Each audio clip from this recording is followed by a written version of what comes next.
I had the great honor of speaking at the groundbreaking of this building. And I went back and studied some history. And there was a little school called Cutter over off Mill Creek. There was a school administration called Morning Star. That they went through the 8th grade. And after that, if kids wanted to go to high school, they either had to find somebody to stay with in Hot Springs, or they rode horses, took wagons, walked. And the parents out here said, we want our kids to be educated. And they got together and built a school, a high school. And it's been a few years since I spoke and did that research, but I remember had some, I think the first school buses in the state, so that they could go get the kids and bring them here. One of the first gyms, I didn't bring that up. One of the first indoor gyms was here.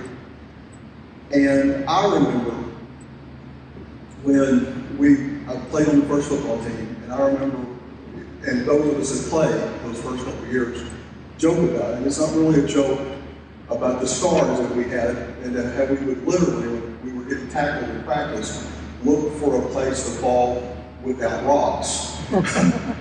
But I remember those dads coming out and working in that field day after day and getting rid of most of those rocks. And that spirit, you know, sometimes we disagree on things, but we always come back together for the kids. It's great to be back on this campus again and see a lot of friendly faces. One of the things, Nancy asked me, she said, you need to come out and watch our teams play. So I came out last week and I was walking around and I was in awe of the facilities here. And the first thing I thought of, I was looking around and I said, where would you sit Dean Jackson when you couldn't hear him? And the only place I could think of was Bud Walton Arena. That would be the place. I saw Dennis come in and Sandy, they were board members when I was here. Mr. Slick was here. I've never heard them so quiet either. I've been in some of those board meetings with them before, and they were very comforting in there, but there were some tough times. The amazing thing to me is I left Hot Springs High and came to Cutter Morning Star. I wanted to be a head football coach and athletic director. That opportunity came when Carl Hughes was here. Came out here, started in the spring. I went out on the football field. There was a cable around the field that was laying on the ground. The visitors' bleachers were tucked over on the side. The lights didn't work, and the pole on the end leaned at about a 45-degree angle. We had one helmet, 3 pairs of shoulder pads, 2 knee pads. Said, welcome to Cutter. Went in and shut the door and said, what have I done? What I didn't realize was the power of this community and how supportive they are. I remember the first game we played, it was on TV at that time, Resort Ford. We played the game on Friday night. Mike Dugan was calling it. We were playing Mountain Pine, and we were right out here. And we went back and watched the video at my house, and Mike said, talking to his partner, I couldn't remember who it was, he said, I think Cutter's going to win some games, and they did this year, and he was correct. We won that night on the last play of the game when Aaron Gillum hit M.J. Jackson down the sideline. And so it was special.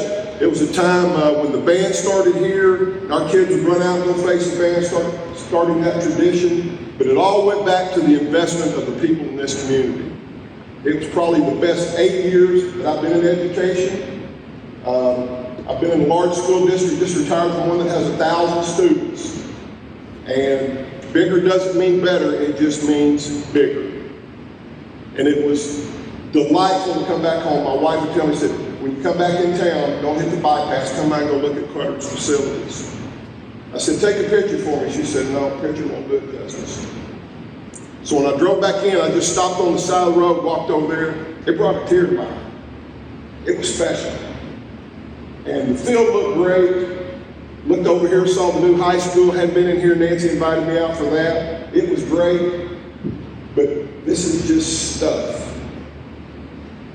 The part about these buildings are here are not the buildings. They're amazing. The part that's amazing here are the people who live in this community that have been supporting this school district for many years.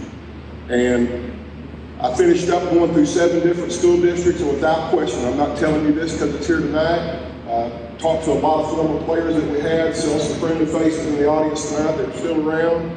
And it was definitely a favorite stop, and it's because of the people. Wins and losses come and go, but the power of this community, the support that this community has poured into this school district is simply amazing. I was listening to Senator Clark when he said something about, I tried to do a little bit, I knew just enough to be dangerous about the Morning Star and the Cutter districts joining together. And I remember seeing a picture of that old first school bus, and it was interesting. They were ahead of their time. So kudos to you, Dr. Anderson, amazing facilities and what you've done, but also kudos to this community for being so powerful and staying and being committed to the kids in this district, because they are important. And the relationships that I've had with many of the students that from here have been amazing. It's always interesting to go back and see what they're doing. And I agree with you, Darren. There's a lot of good things and a lot of good students who have gone into some positions that have made a big difference in the state of Arkansas and around the world. So it's always fun to be back. I appreciate it. And again, congratulations on the job that you've done here. Thank you.